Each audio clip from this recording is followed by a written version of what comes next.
he's one of the most complex people that you could ever research in history, and has such a great story of never giving up. No matter what life handed him, a lot of tragedy, he just kept on keeping on. And that's a story for us all. Youngsters from Liverpool, England. The Beatles have held this title for 8 years.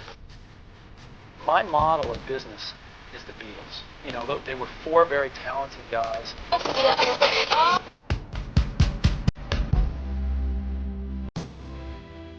Welcome back to the Here, There, and Everywhere podcast. I'm your host, Jack Lawless. This week, we are honoring the life and legacy of John Lennon. This December 8th makes 42 years without John, and although some of us, like myself, are too young to remember a world with John physically in it, our world today is still comprised of and inspired by things he's influenced, jokes he's told, and songs that he sang.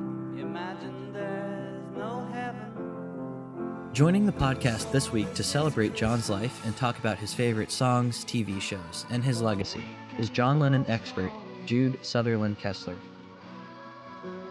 Jude is currently writing a 9-volume series on the life of John Lennon. Her books are meticulously researched and as accurate as they could possibly get. The current installment of the series focuses on John's life in the year 1965, and you can order it on her website, which is linked in the podcast description. So let's get started.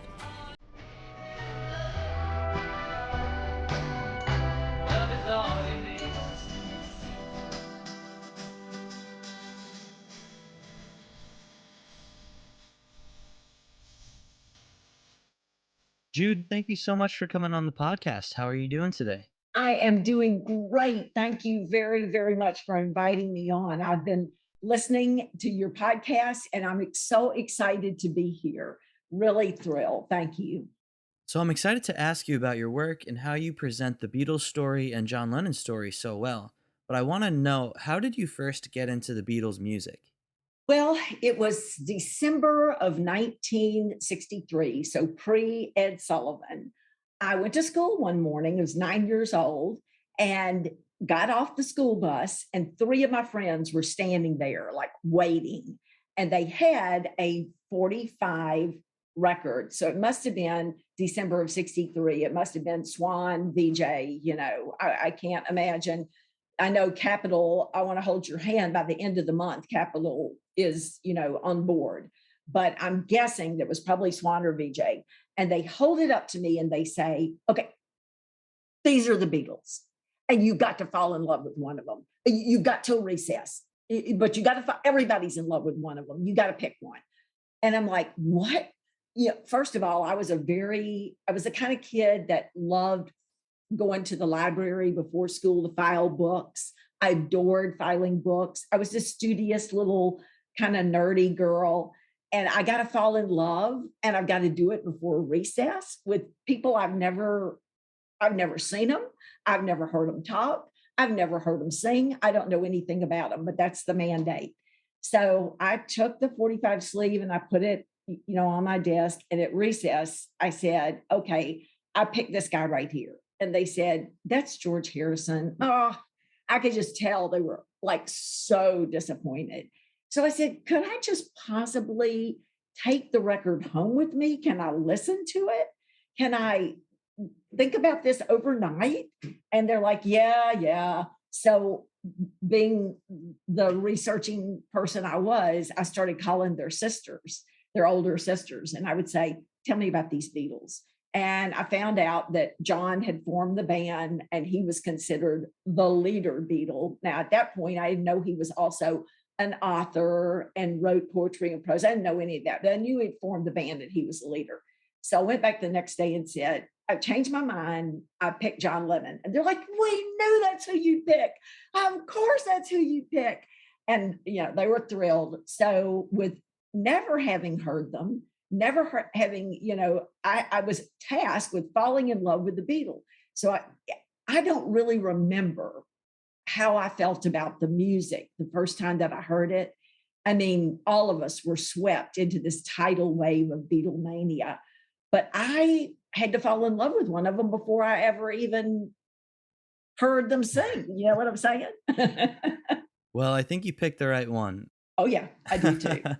And, of course, when you hear the story and you hear that he is this little boy that so many people should have been there for and they were not, and that he is spending his entire career believing that half of what he says is meaningless, but he says it just to reach Julia, his mother Julia, and to try to assuage the pain of her not being able to keep him and bring him up and have him as her son. You know, up until very, very recently, Jack, all of us thought that Julia just gave him away. We didn't know until Julia Baird found out from her aunt that Pop Stanley, John's grandfather, and Mimi, her older sister, had joined forces to take John away from Julia because she was living in sin, living with John Dykins without being married to him, and that she was flighty and she was going out at night or play her banjo in the pubs on Smithdown Road. And they just didn't consider her to be a fit mother. And they had called social services on her, and social services had come out and said, John's got to have a proper bed of his own. You can't go off and leave him in the evenings. He's crying and the neighbors hear him crying. You got to, if you leave, you have to have a babysitter. So they engineered this separation of mother and son. And we didn't know that. And John didn't know that. So all of his life, he's trying to prove that he's smart enough and he's good enough and he's talented enough that she should have loved him. And so what more touching story is there than that? That's the ultimate story. Jude, you're one of the leading experts on the life of John Lennon, and you just know so much about him.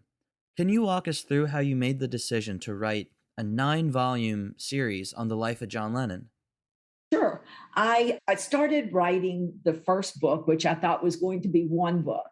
I was going to do just one book, sort of like Irving Stone does his books on the one he's done on Darwin and on Hawaii. And it was going to be the comprehensive John Lennon book. And I got 800 pages into it. And we were in December of 1961 when Brian offers them that loose managerial agreement. And John says, right, manage us then, Brian. And I was at 800 pages and we're only in December of 1961. So I said, okay, this isn't going to work.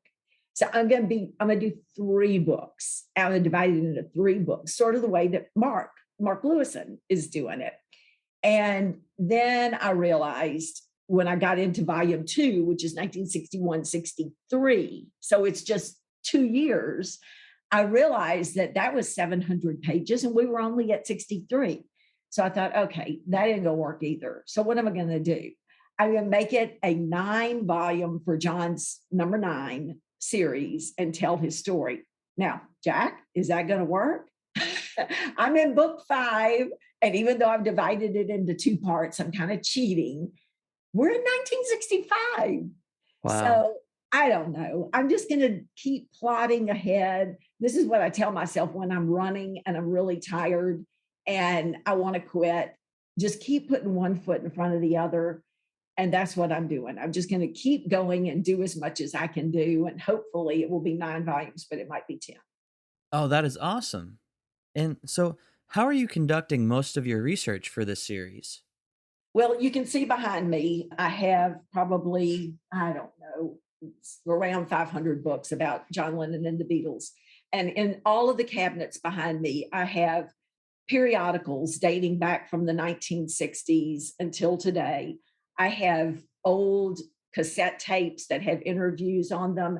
I have 8 tracks. I have DVDs and just a wealth of material. And of course, now, when I started this, we didn't have the internet.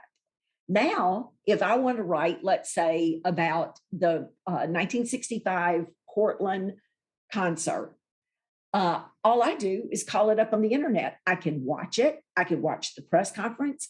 I can read the press conference that's been transcribed. I can go to newspaper articles from the day. I can, get interviews with people who were there, numerous interviews with people who were there that day.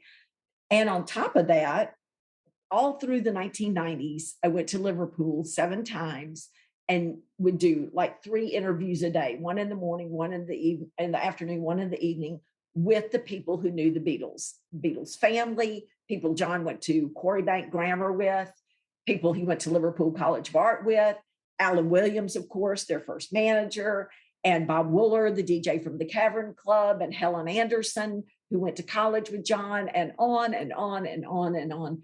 Tons of interviews. And I'm still doing tons of interviews because you've got to get with people who were there and what they saw and what they said and what they heard. But you and I are just talking about the fact that Morgan Llewellyn says history is slippery. And it's so true, because people who were there at the same event give completely different accounts of the event. So it's important to talk to more than one person who was there. You got to talk to many people who were there. And then maybe you will get the true story. But even then, it's hard. So I'm using every single avenue that I can to get to the true story. And what's been the most challenging part of this? Okay, here it is. This is dun, da, da, da, da, da. It is trying to find the thread of truth, because everybody reports it differently. And I shared with you before we started recording that right now I'm working on the chapter where the Beatles go to meet Elvis at Perugia Way. And fortunately, one of my dear friends is Ivor Davis, who was one of 2 journalists who got to go with the Beatles into Elvis's home. Chris Hutchins of New Musical Express and Ivor Davis of the Daily Express were the 2 reporters that Brian selected to go in. They could not take notes. They could not take photographs. That was Colonel Parker's stipulation, that there would be no press. But Ivor does remember quite clearly the things that happened that day. I just want to share with you, here are the discrepancies in just that chapter alone, okay? Everybody says the Beatles were staying at a house on Benedict Canyon, although some of the Beatles authors get it confused with the house that they were staying in 1964, and they put those 2 stories together. Some people say the house was in Hollywood, some say North Hollywood, some say Beverly Hills. On the 23rd of August, which is the first day they're there, Alf Bicknell says, and he's the chauffeur, John's chauffeur, who was invited to go along as a bodyguard on the 1965 North American tour.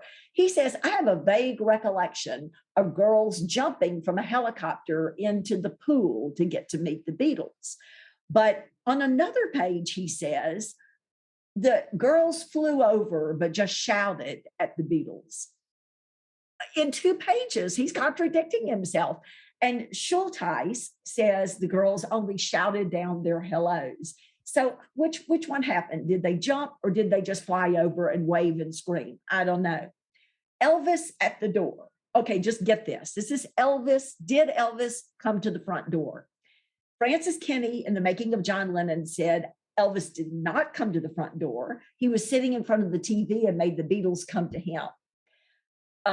Peter Brown, in The Love You Make, says Elvis answered the front door. Craig Brown, in 150 Glimpses of the Beatles, said Elvis did not open the door, but he was standing in the circular foyer behind the door. Barry Miles, who's a friend of the Beatles, said Elvis not only was so excited to see the Beatles, he not only was at the door, he was standing on the front step waiting to welcome them to his home. And Priscilla says, of course Elvis didn't open the door. He wouldn't have done that. Jerry Schilling opened the front door, and then the Beatles were escorted in to meet the king. Okay, come on. How can I write that? I mean, there's so many different fans. Were there fans there that night? Ivor Davis, who was there, says there were tons of fans. Priscilla says there were tons of fans, but almost every other report says there were no fans because it's secret. Even Elvis's quote, the most people say that he said to the Beatles when nobody would talk and they were just sitting there staring at him. He says, Elvis said, if you damn guys are just going to sit and stare at me, then I'm going to bed.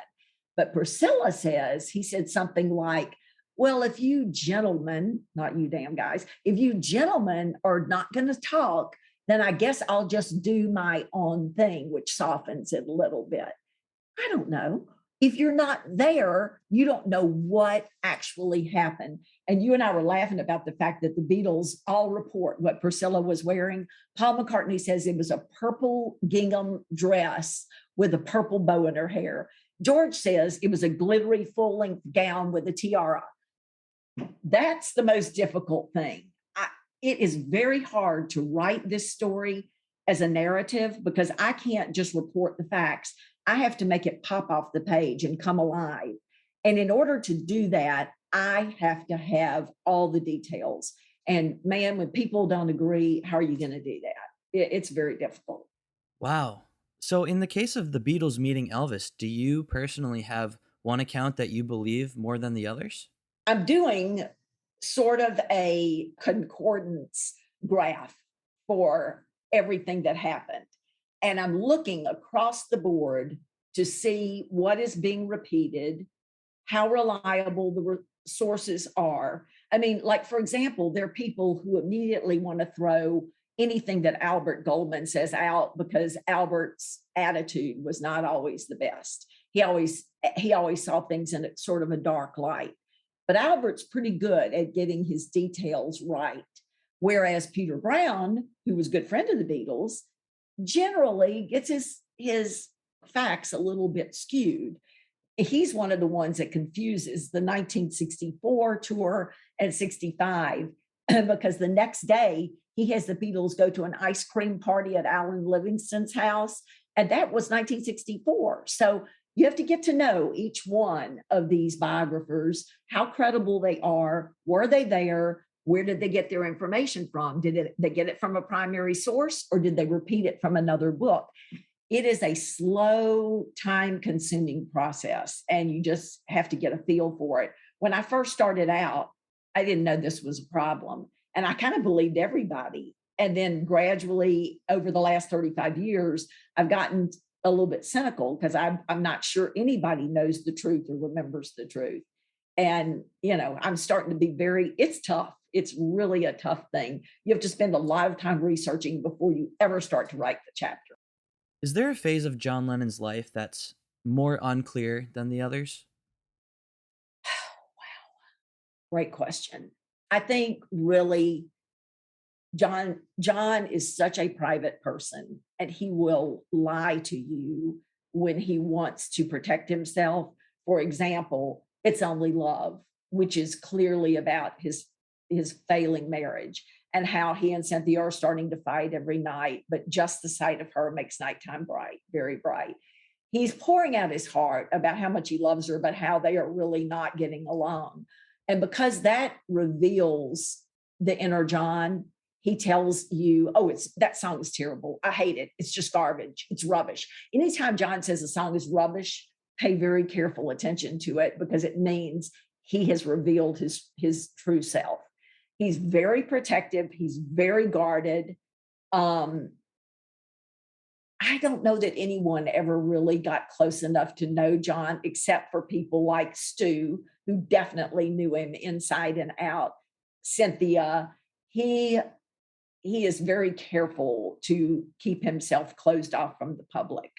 And I guess if I have to answer the one thing that I think is most misunderstood about him, I would say it's his struggle for faith. Because, as a little boy, he was really, really bad in church. He stole the grapes off the harvest altar. He drew caricatures of the people in the choir and the minister, and he stole money out of the collection plate. He was a bad kid. They had things going on that would have made anybody bad. I mean, if you've lost your mother and your father and you're living with your aunt and uncle, and your aunt isn't very sweet to you, she's all rules and regulation and decorum, you might not be such a sweet little kid. You might be up to some mischief. So the minister calls and says, John can't come back to church anymore, but we're done with him. He's like 11. And furthermore, you can't come back to church anymore. You and your husband can't come back to church. You have to find another church. Well, John didn't mind so much that he was thrown away, but he was very, very wounded that his aunt and uncle were punished along with him. It really embittered him on organized religion. And but throughout his life, he keeps searching. He keeps searching and searching and searching for faith. And when he pours his heart out to Maureen Cleave about his search for faith and how does a Beatle live, and he talks about, Christianity and the disciples being very thick, and how could they not know that Jesus was Jesus, and all that other stuff that he pours his heart out about. She puts it in the article. No one in England cares a thing about it. It doesn't send a ripple onto the ocean. But then when it's lifted and put into date book and it becomes this bigger than Jesus quote, it appears that John hates religion, hates faith, hates Christianity. And to this day, I went to speak to a Rotary Club in Louisiana about 3 years ago. And when people found out I was speaking on John Lennon, 9 people got up and walked out of the room. Little do they know that John continued his search for faith throughout his life. And it was something that was very important to him. And it was something that at the very end of his life, he reconnected with again.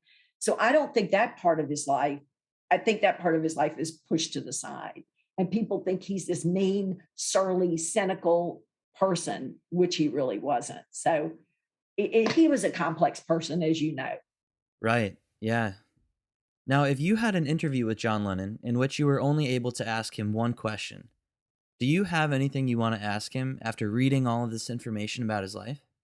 I think I would ask him about his relationship with Brian, because very clearly John loved Brian. I wouldn't say in the same way that he loved Stu. Stu was his soulmate. Stu replaced Julia after Julia was killed by a drunk driver. And for people who don't know Julia, John's mother, Stu became his best friend, his bedrock, his soulmate. But once he lost Stu, he and Brian were extremely close. But because John got teased about going on the trip to Spain with Brian, and everybody picked on him about it. I mean, they went on the trip in May. And from their return in mid-May through Paul's birthday in mid-June, everybody is like, oh, the Spanish honeymoon, nudge, nudge, wink, wink. And, oh, yeah, how was it, John? They would not leave him alone until finally, at Paul's birthday party, he had had enough of it and smacked Bob Wooler for, teasing him about it. After that, he minimizes his relationship with Brian. He doesn't talk about it. He hides his love away. He doesn't act like he cares about Brian. He's snarky and cynical to him in public. But if you go back to Cynthia and John's honeymoon, which is in September, they go to Paris. They're there 4 days. They go to Montmartre. They go up the Eiffel Tower. They go shopping. They do all these wonderful things. And on the 4th day of their honeymoon, Brian comes to Paris. And Cynthia stops reporting about the honeymoon. She doesn't say anything about any day after that. And you know why I think that is? Why is that? She went home.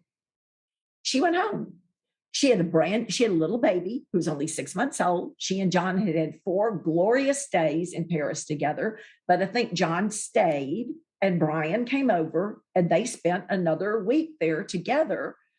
But Cynthia doesn't say why. She just says, my very brief honeymoon. But John stays for another week. He never says anything about it because he doesn't want to get teased again. And he pushed that part of his life out. And people never knew how much he really cared about Brian. So I would love to ask him, come on, no one will tease you about this. Tell us about your relationship with Brian. And I think it was significant. It mattered to him, but he doesn't act that way. What do you think it was about Brian specifically that drew John's attention so much? John was always searching for father figures. In fact, you remember he says on many occasions that he introduces Bob Wooler as, this is me, Dad. They take Bob Wooler with them when they go to meet Brian the first time, and he introduces Bob Wooler as his dad. By the time that John meets Freddie, when they are making A Hard Day's Night, John is called down to the NIMS office and Freddie is there. Brian has set up a meeting between the two of them.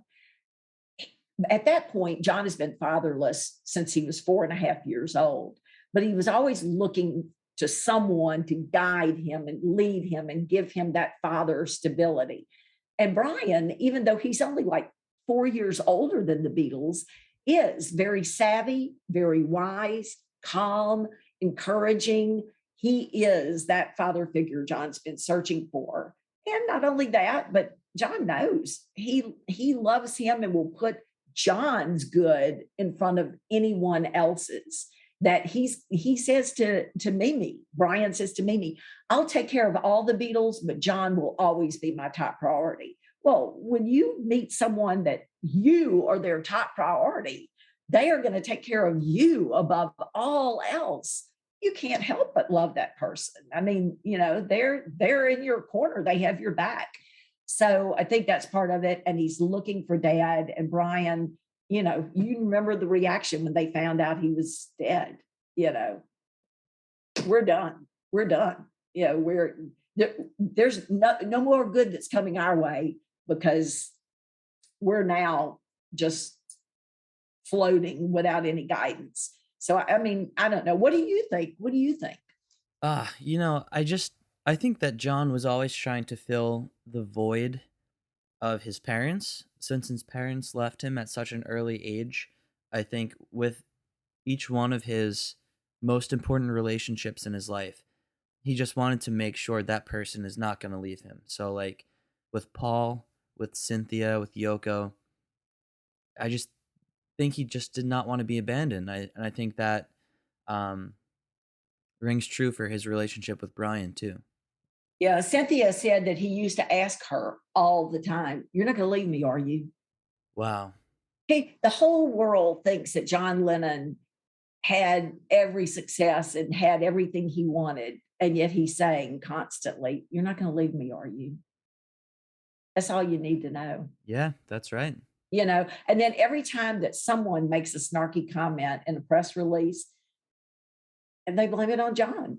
There 3 times in 1964 on the North American tour, I have incidents I think it's in volume 4, should have known better, where George makes a snarky comment and they're funny. I mean, they're funny. Like, they're things that they're like, "How long do you think you'll last?" And George will come back with something real snappy like, "Well, you're fat and ugly. How long do you think you'll last?"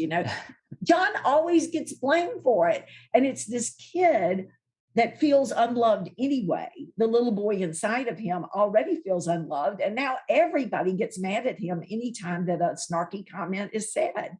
It's always John Lennon, So yeah, he's always looking for someone to be in his corner. What do you think is the biggest misconception about John Lennon? That's it. That's it. That he's cynical. You see all these things, John Lemon, and these bitter, and he was really, he would, like, if he met you, he would try to say something insulting to get rid of you, because then if he didn't get rid of you and you hung in there, then you must like him for him. When he met Larry Kane for the very first time, I'm sure you know this story. He says to Larry, "Why are you dressed like a fag ass, man?" Who says that? And Larry came back and said, "Well, at least I don't dress like you do in the shiny shoes." And because Larry, came right back at him, they got to be super close friends. John respected him and they got to be really close, and he opened up to him.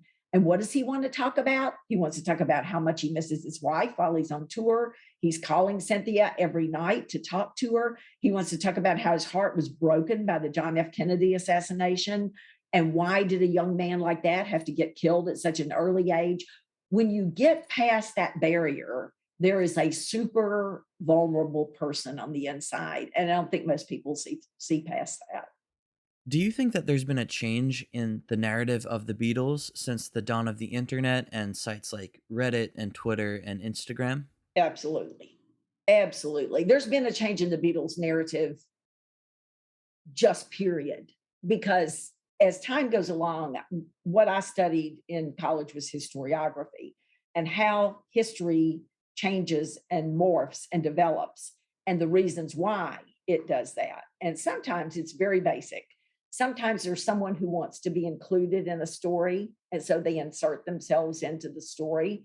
And you and I were just talking a few minutes ago about Alf Bicknell's Beatles Diary, in which he says early in the visit to Los Angeles, I think that there was a tape of the Beatles jamming with Elvis, but I've never seen it, and I don't know if it exists. And then one page later, he says, I recorded the tape of the Beatles jamming with Elvis. That's how history morphs. People want to be in the story. And I don't think that people do it maliciously. I think that after they tell themselves, we believe our own stories. The more we tell them, the more we believe our own stories. And so you go from saying, oh, I think I might have been there, to I was there. In fact, I'm the one that recorded the tape, and you watch how stories change over the years. One of the biggest stories I can think of is Pete Best will tell you that Neil Aspinall absolutely was not in the room when Brian let him go. Pete was by himself, that Neil was waiting for him downstairs just outside the door. And when he walked out and said, they've let me go, Neil said, well, I'm going to quit too. That's it. I'm washing my hands of them. And Pete said, don't do that. They're going to be famous. You need to continue to work for them, because, Pete and Neil are best friends. And not only that, but Neil is in a relationship with Mona, and he's going to stand by Pete. He says, don't do that. They're going places. You need to stay. And which was great advice, because Neil became one of the Beatles' closest friends ever and a trusted associate. And it was a great thing. Now the narrative has changed to say that Neil was in the room. And Neil's not there to say that he wasn't. But, if you go back to the beginning, Pete says no. But you watch how these stories change. And it's kind of sad, because we can't stop them from changing. We can't stop myth from sneaking into the story. It will. That's just the way it is. Right. And why is it so important to you to want to get the record straight on this? I guess I just don't want it to be what it wasn't. It's a great question, because, why is that one little detail so important? Why do I care? Why don't we just say he was in the room? I want people to believe the story itself is good enough without changing it. The story itself is amazing enough. It is wow enough. Why do we need to add to it? Let's just tell it the way it really, really was. And for me, that's been a difficult task, because you're reading this John Lennon series as if you're reading a story. And I can't have them do things that they didn't do, or eat things they didn't eat, or wear clothes they didn't wear, or, it's got to be exactly what happened. And that is a very hard job, especially when people disagree. I had a guy write to me and he said, okay, in the 1964 Montreal visit, you had the Beatles eating fried chicken, and French fries. And I know the guy that delivered the food, and he says they had hamburgers. And so I said, okay, well, let me call Chuck Gunderson, because Chuck, wrote the amazing double volume series, Some Fun Tonight, the backstage story about the Beatles, how the Beatles rocked America, the historic tours of 1964 through 1966, which I'm pretty sure is the longest title in the history of books. So I said, Chuck, this guy writes me from Canada and says that his friend delivered the food and that he said they had hamburgers and not chicken, and I'm wrong. And he goes, Jude, I talked to the man who produced the whole thing and who was backstage and who ordered the food, and it was chicken. Okay, are we seriously fighting? I mean, Chuck and I weren't fighting, but are we seriously splitting hairs over hamburgers or chicken? Yes, because we want to keep the story. It's good enough. without embellishment. You know, I know that seems ridiculous, but there it is. Well, yeah, I mean, but it's increasingly important because now with the internet and these social media websites, history gets erased every day. History gets rewritten every day. And that's why I think the work that you're doing, it's so meticulous, but it's so important and it's really admirable. I mean, you just need to have this if you want a preserved version of accurate history. Right. Because it then, if you start to stretch it, it just keeps going. You know, it just keeps expanding. And we want the real story. We don't want it to be something that it wasn't.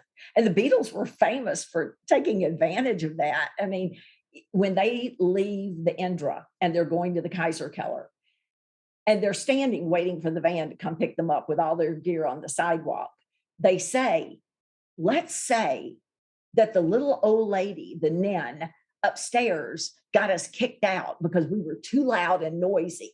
And they're laughing about it. It's in Pete Best's book. I mean, look it up. It's in his book. And they start spinning that story, and you wouldn't believe all the people that have repeated it. But the truth is, the only little old lady that lived around the Indra was deaf. So she didn't have them kicked out. They were promoted because they got better and better and better. And Kashmir moved them to the Kaiser Keller, which was a better place. They didn't get kicked out because of the little old lady. So they were famous for doing that as well.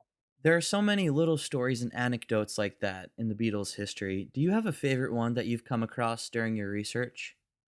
Oh, let me think. What's my favorite one? I mean, you've got to go with the whole Paul is dead controversy because it's still going on and people are violent about it. I was on a late night talk show, 2 years ago, and the host asked me what I thought about the Paul is dead controversy. I said, I really don't want to get into that. Well, first of all, I'm not a Paul expert. And second of all, I haven't researched it well enough to give you an opinion one way or the other. And he said, can you just tell me, do you or do you not believe it's true? Unfortunately, I said what I thought. I got so many emails. You are an idiot. Da, da, da, da. People are so mad about it. And I'm talking on both sides of the aisle. And so, and the Beatles were part of that. They fed into it. And it's still going on. There's Bob Wilson, who has Tomorrow Never Knows podcast, is doing a book about it right now. And he's had all sorts of people, including the man that says he started the Paul is dead controversy, chime in the story. So maybe once that book comes out, we'll get to the bottom of it. I don't know if we ever will or will not, but I mean, what it was that 1967, 68, and it's still going. Do you think John knew about that one too? I think they all knew about it. Oh, really? Yeah.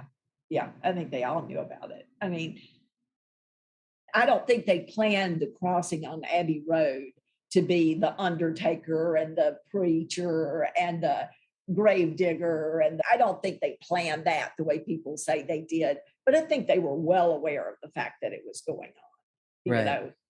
They knew everything. Janet Mitchell has that new book out, My Ticket to Ride, about how she, at age 16, got on a plane, one-way ticket to London, didn't tell her family she was going, and left to go meet the Beatles. And she was gone for 20 some odd days before they finally caught up with her. And the Beatles knew about it. I mean, they knew that this girl had run away to England and was trying to get in touch with them. So they were pretty aware of what was going on. John read 3 newspapers every single day. And John was very aware of the media, what the media had to say. In fact, if there was a bad review, if he was at home, Doc Jarlett, the housekeeper, would try to throw the newspapers away, or that one, before John would get up, because he read so many and he kept up with it. And she knew that it would just upset him no end. So yeah, I think they knew. I do. So for those of us who want to get to know John as a person, Jude, can you tell us a little bit about John's favorite things in life, like his favorite movies, his favorite songs, anything along the lines of that? Yeah, he loved Michael Caine, and The Ipcress File was one of his very favorite movies. And it's interesting because I think, anyway, Michael Caine really resembles John. If you look at Michael Caine in Victory, the soccer movie that he did with Sylvester Stallone, is amazing resemblance to John. And he has that very dry wit that John had, but he loved Michael Caine. He loved his humor. They got to be good friends. And of course, in the 1960s, Michael Caine was the preeminent star in the 1960s.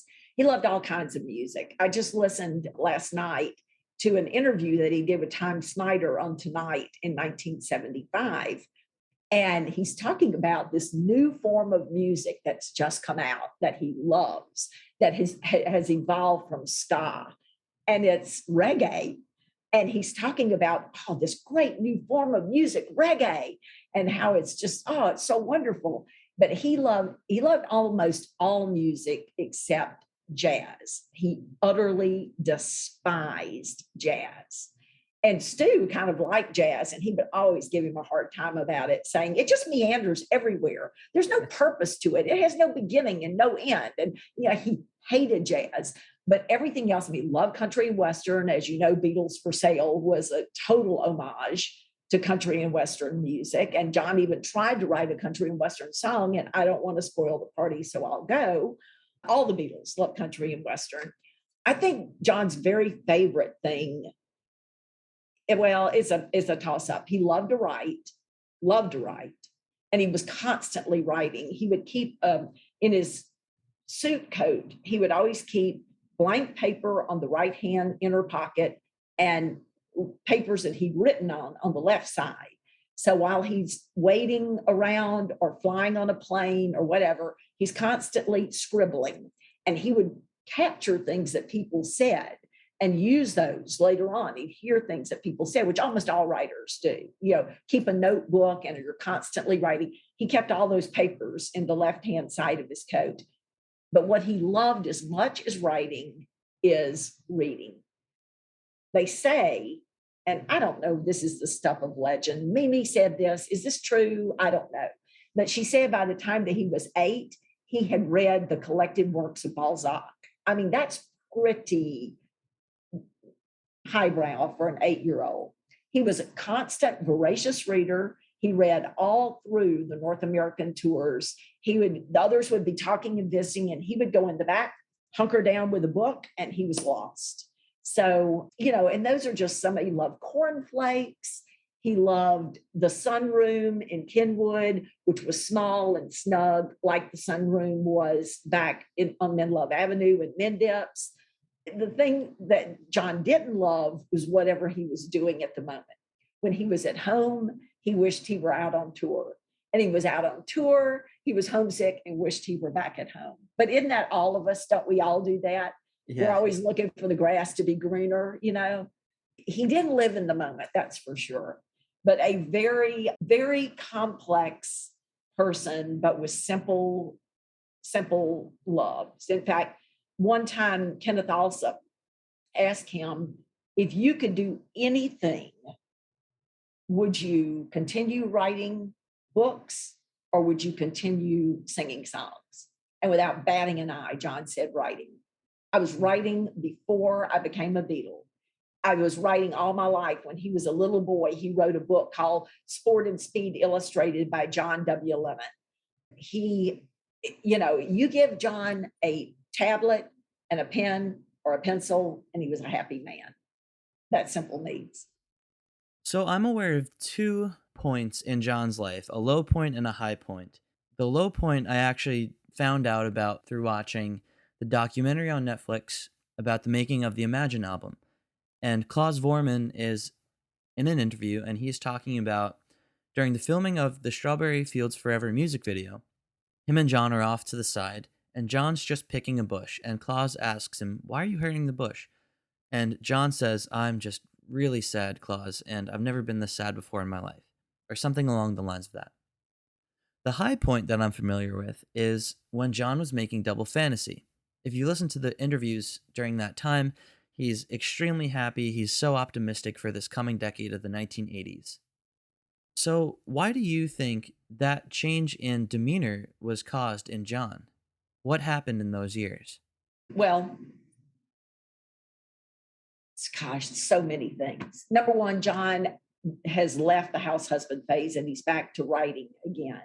I don't know. Have you read Ken Womack's book, John Lennon, 1980? No, I haven't. Great, great book. It's not about 1980.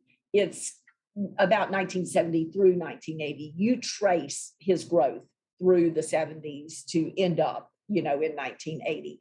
And you watch him go through this phase of almost shock after the end of the Beatles to a very activist phase when he's writing sometime in New York City and he's very, very active in politics, into The Lost Weekend, into, which is not lost at all. I mean, that's Walls and Bridges, and the Rock and Roll LP, which is a very productive time in his life. But then he comes back to New York and he goes almost into seclusion in the house husband phase. And then he comes out of it and he starts writing again and he's inspired. And the songs, I mean, The Beautiful Boy, and just that whole growth into what becomes Double Fantasy. He's thinking about going on tour again. He's already talking about making another LP. So he was moving ahead. He was moving forward. I think he really had found himself again after the shock of the breakup of the Beatles, and he was getting ready to move into what I would call John Lennon Part 3, because Part 1 is Beatles, Part 2 is the solo years where he's kind of struggling and coming to grips with himself, and he was getting ready to be Part 3. So, what's your favorite John Lennon solo album? Oh, no doubt about it, and you'll never guess which one it is. Really? What's yours? I think my favorite is Mind Games or Double Fantasy. Okay, well, Sometime in New York City. Oh, really? Yes. I love it. I'll send you an article that I wrote on it. I love his songs for Irish freedom. Sunday Bloody Sunday, absolutely love it. I think was courageous. He was banned by the BBC because he wrote it, but he didn't care because he believes so much in it. It's a powerful song. Luck of the Irish isn't quite as good. He tried, but it's not quite as good as Sunday Bloody Sunday. But again, a bold and courageous statement. Angela, a beautiful song. It was so ahead of its day. Had that song come out, had that LP come out last year, everybody would have been, oh man, John and Yoko, they're so with it. They're for prison reform and the rights of women. And they would have been heralding how great it was because it came out in the early 70s. They're like, they're freakazoids. What is this about? This album is like, but he wanted it to be a front page newspaper reporting the events of the day. Attica State and prison reform. And there was so much that was worthy to listen to. And so much of it is earworm.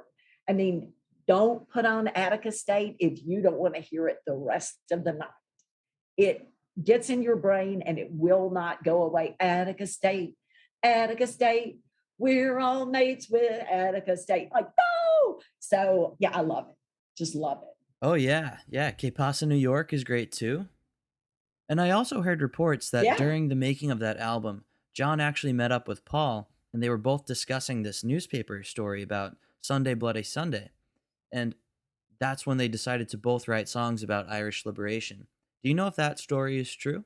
Yes. And of course, Paul, too, is on the same wavelength and he supports it as well. And I think all of the three of the Beatles were Irish. In fact, George Harrison, when they go to Dublin in 1964 to perform there, George Harrison's mother is there and meets them at the airport because she's there visiting her family in Ireland. So, and John had already said that he bought an island in Ireland and he took Yoko there and they were going to retire there. And that he really worked to get recognized as an Irish artist.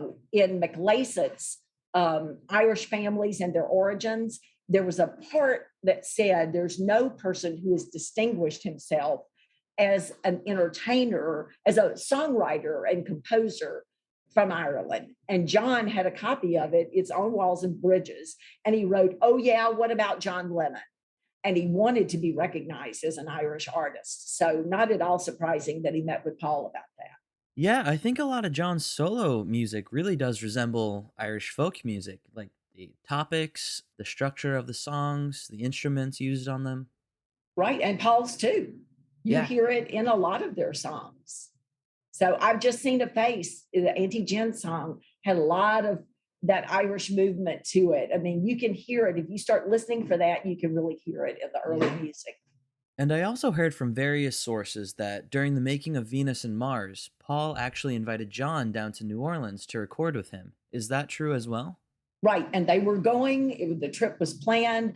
And right before they were supposed to go, Yoko said that John's numbers weren't right that day and it would be unlucky for him to go and they should cancel the trip. So they did.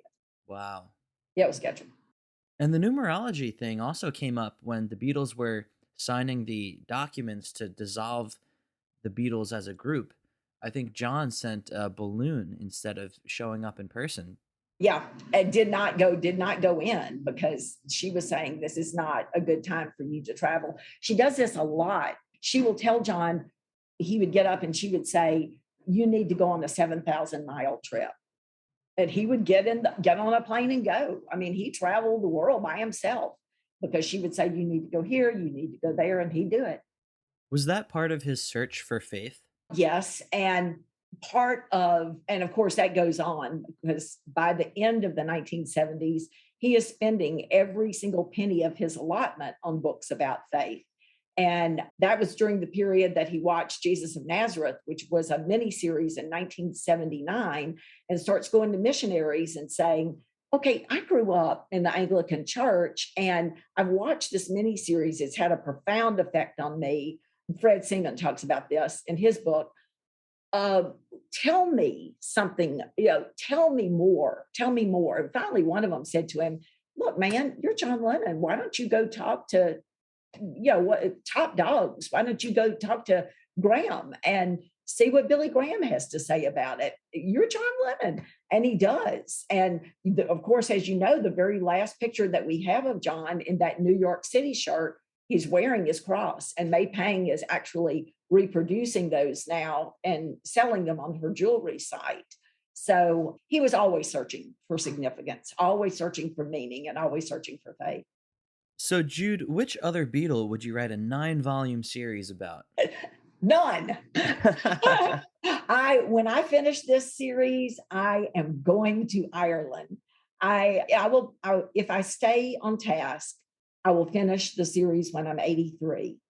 And Angie McCartney wrote me yesterday and she said, "Oh, you still have plenty of time to write more books after that," because I didn't even write my first book until I was 89. And she's written 3. She's even writing a new book. So she said, "You have plenty of time to write other books." I said, "Oh, no.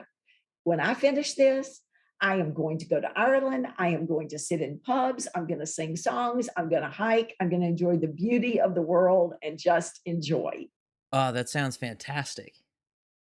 So, Jude, what are you up to now? What's the next book that's coming out, and when can we expect it? The next book will be the end of 1965. Shades of Life, I've got it right here. Part 1 takes you from January of 1965 up to the day that the Beatles board the plane to leave for the 1965 North American tour. And you can see it's pretty thick and that only covers 8 months. But that is the making of Help and the soundtrack that accompanies it. The nomination for the MBE, the European tour to France, Italy, and Spain, John's second book of poetry and prose, Spaniard in the Works, the move from the attic where he and Cynthia and Julian are living in the attic of Kenwood down into the house proper and what it looked like and how they furnished it, the traveling all over the world, making Help from the Bahamas to Austria to Salisbury Plain to Twickenham Studios. There's a lot that's going on. But part 2, which is what I'm working on right now, picks up as they land in New York and they go to the Ed Sullivan Show again, and they're getting ready to play Shea Stadium. And what a whirlwind the 1965 tour was, because they have Shea Stadium, they do 2 nights at the Hollywood Bowl, 2 great concerts at Comiskey Park or White Sox Park in Chicago.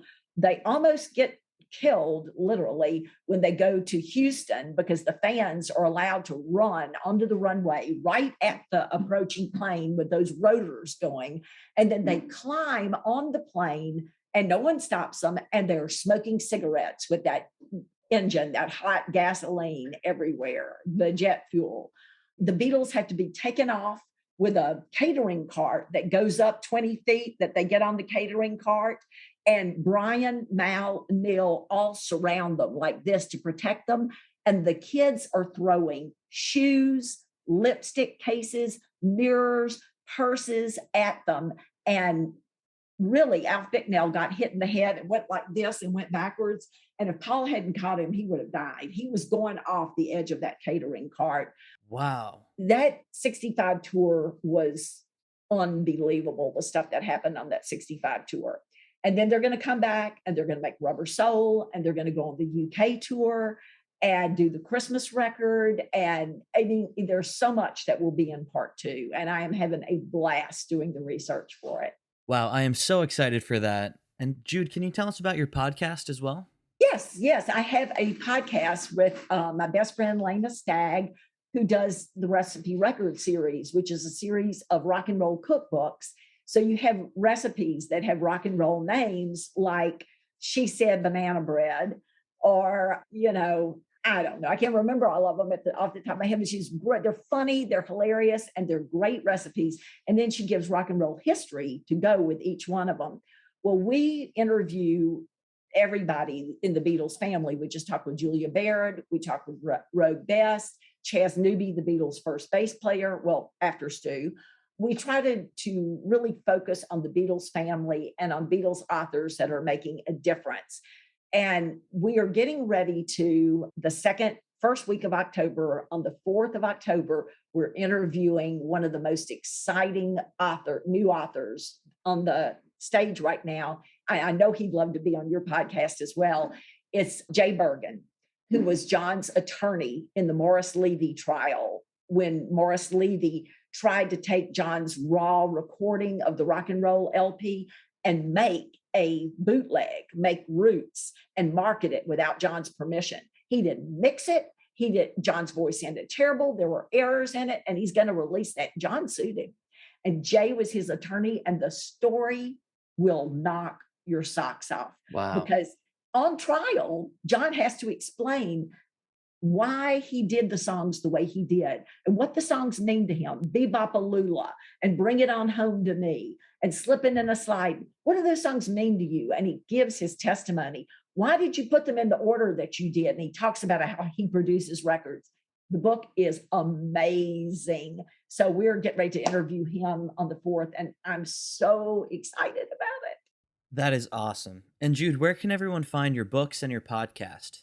Okay. She Said is the name of our podcast, and we have a page on Facebook and on Insta. And I always have posted on my Jude Southerland Kessler page on Facebook when we're having our next podcast. My husband and I also do a webinar every other month on John Lennon called Focal Points. And if you go to my website, johnlennonseries.com, you can order the books. I sign them and date them. And my husband, who does all the cover work for the books, he drew this picture of John, signs them as well. And we will send them out to you personally. And you can sign up for the newsletter, which tells you when you get to see the next focal point. So we're busy bees around this house. Wow, that is very exciting, Jude. And I will leave all the links in the podcast description so the listeners can click on those links as they're listening. Thank you so much for having me on. I really do appreciate it. Thank you. It's a fascinating life. I think that he's one of the most complex people that you can ever research in history, and has such a great story of never giving up. No matter what life handed him, a lot of tragedy, he just kept on keeping on. And that's a story for us all.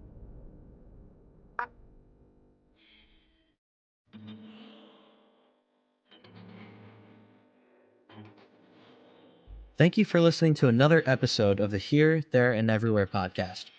If you're interested in reading more about John Lennon, check out all of Jude's book about his life. The links to those will be in the podcast description. If you'd like to hear more episodes in the future, Don't forget to subscribe to this podcast and follow us at Beatles Earth on all social media. As always, I'll see you next week with a brand new episode.